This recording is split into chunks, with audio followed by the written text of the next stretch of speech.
और रात में मूसलाधार बारिश में इन लोगों ने छापा मारा और अलग अलग घरों से 8 लोगों आज हमारे रोटी बेटी का संबंध है नेपाल से। बिल्कुल। और जिस तरीके से हमारे दरभंगा की बदनामी, लोग भोपाल नहीं जान रहा है, लोग दरभंगा जान रहा है, और हमारा शादी ब्याह होता है वहाँ, तो लोग हमारे यहाँ रिश्ता करने से भी डरेंगे। अरे ऐसा कहता है कि कहीं से भी पैसा लाओ, मंगलसूत्र मायका बेचना है तो वो भी बेच के ले आओ। एक को कहता है कि तुम 4 लेकर के आओ। अच्छा। और उसमें जो सीनियर होते हैं उसको 8,000 10,000 रुपया देता है, इंस्टॉलमेंट पे उसको गाड़ी दिलाता है, EMI पे करता है, और ये पूरा चैन है, नेटवर्क है कि कैसे लोगों को जाल में फंसाया जाए। देखिए, दरभंगा में एक फ्रॉड कंपनी सामने आई है। अगर आपको ये लालच दिया जाता है कि नेटवर्क मार्केटिंग या किसी और तौर तरीके से आपको 1 महीने में करोड़पति लखपति बना दिया जाएगा, ऑडी गाड़ी की सपने दिखाए जाते हैं और कहा जाता है कि नेटवर्क मार्केटिंग में जुड़िए, इससे अन्य लोगों को जोड़िए, तो ज़रा सावधान हो जाइए। क्योंकि बिहार के दरभंगा से एक ऐसी घटना सामने आई है जहाँ पे इसी फर्जी कंपनी का दावा करके और सामने रख के लोगों से पैसे लूटे गए हैं। और ये पूरा मामला इंटरनेशनल बन चुका है, क्योंकि भारत के लोग ही नहीं बल्कि नेपाल के लोगों से भी पैसा लूटा गया है। हमारे साथ वो पत्रकार मौजूद हैं जिन्होंने इन तमाम चीज़ों को उजागर किया है, और इन तमाम चीज़ों को उजागर करने के बाद पुलिस भी काफ़ी मुस्तैदी से इसके ऊपर कार्रवाई करते नजर आ रही है। अभी हम लोग पहुंचे, वही बच्चे यहाँ पर मिले जिनको फंसाया गया था, उन लोगों को अपने घर भेजा जा रहा था। सबसे बड़ी बात तो ये है कि उनके हाथ से उनके मोबाइल तक छीन लिए गए थे और उन्हें इतना डराया धमकाया गया था कि वो कह रहे थे कि पहले तो वो बोल रहे थे दिवाली है इसलिए घर जा रहे हैं, फिर उनके जवान से आया कि रक्षाबंधन है इसलिए छुट्टी मिली है तो घर जा रहे हैं। लेकिन जब उस घर पे पहुंचे जहां पर वो रहते थे रेंट लेकर के, तो हकीकत कुछ और ही निकली। वो नेपाल के रहने वाले लड़के थे और पता चला कि नेटवर्क मार्केटिंग वाली एक कंपनी ने उन्हें अपने जाल में फंसा लिया था। हमारे साथ वही पत्रकार मौजूद है जिन्होंने इन तमाम घटनाओं को उजागर किया है, इन तमाम लोगों को सामने ला करके रखा है। सर, क्या घटना हुई है दरभंगा में? सर, हम जैसा कि हम तो पेशे से पत्रकार हैं, घूमते रहते हैं खबरों के लिए, तो हम जो है सो घूम रहे थे तो 3 बच्चा हक्का प्यासा एकदम, मतलब मैंने उसकी बॉडी लैंग्वेज पढ़ी, उसका जो चेहरे का हाव भाव पढ़ा तो लगा कि ये परेशान है, किसी परेशानी में है।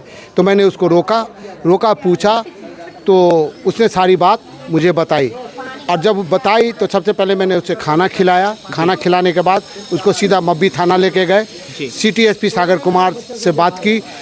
लेकिन हम शुक्रिया अदा करते हैं यहाँ के प्रशासन का कि त्वरित कार्रवाई किया है, त्वरित जो है सो टीम की एक्शन लिया, टीम का गठन किया गया। उसमें राम बाबू और बहुत सारे लोग, पवन सिंह, DSP अमित कुमार की एक टीम गठित की गई, और रात में मूसलाधार बारिश में इन लोगों ने छापा मारा और अलग अलग घरों से 8 लोगों।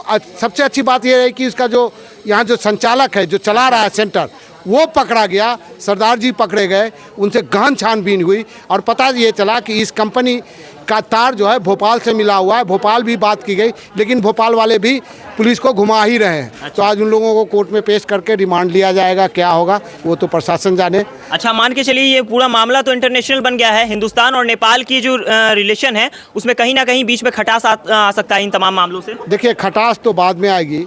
सबसे बड़ी बात कि हमारे रोटी बेटी का संबंध है नेपाल से। बिल्कुल।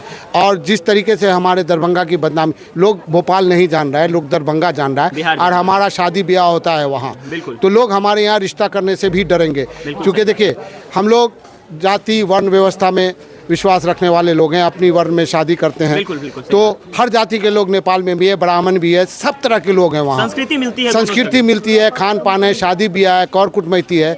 तो दरभंगा का जिस तरीके से नाम खराब हुआ है वो काफ़ी बहुत दुख कहीं ना कहीं रिश्ता खराब होगा इससे। लेकिन मैं यहाँ से एक बात कहना चाह रहा हूँ कि ये ऐसी कंपनी सिर्फ यहाँ नहीं है, आप गूगल कीजिए, पूरे भारत में ये ऐसी कंपनियाँ चल रही हैं। बेरोजगारों को टारगेट किया है, चूंकि सॉफ्ट टारगेट है, रोजगार उनको चाहिए, तो कुछ भी दे करके नौकरी हासिल करना चाहते हैं। अच्छा, इनसे पैसे भी लेने की बात की गई है, कितना पैसा इनसे ठगा गया है? अरे अलग अलग लोगों से अलग, अब नेपाली 80,000 है, किसी का 28,000 है, किसी का 29,000 है। जितना देने में सक्षम था उससे उतना चूस लिया गया था। अरे ऐसा कहता है कि कहीं से भी पैसा लाओ, मंगलसूत्र मायका बेचना है तो वो भी बेच के ले आओ। तो मतलब कि पूरी तरीके से उनको गुमराह किया गया, नौकरी का झांसा दे करके उन्हें लूटा गया, और फिर यहाँ ला करके उनसे क्या कहा जा रहा है, तुम और लोगों को भी फंसाओ। हाँ, एक को कहता है कि तुम 4 लेकर के। अच्छा।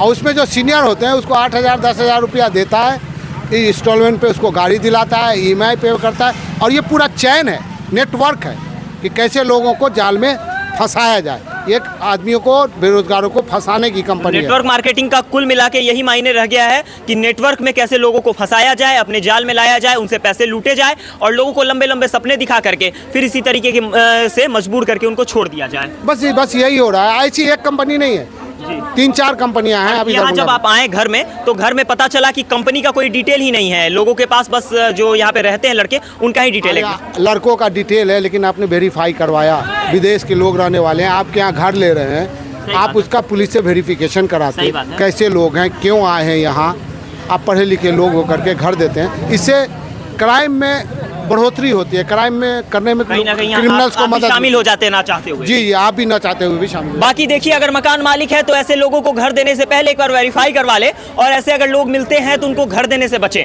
बाकी क्या सोचते हैं इस गंभीर मुद्दे पे, इसका पूरा पोल खोल कर रहेंगे। क्या सोचते हैं इस गंभीर मुद्दे पे, कमेंट सेक्शन में अपनी राय देना ना भूले। इस वीडियो को देखने के लिए तमाम लोग का बहुत बहुत शुक्रिया। जय हिंद।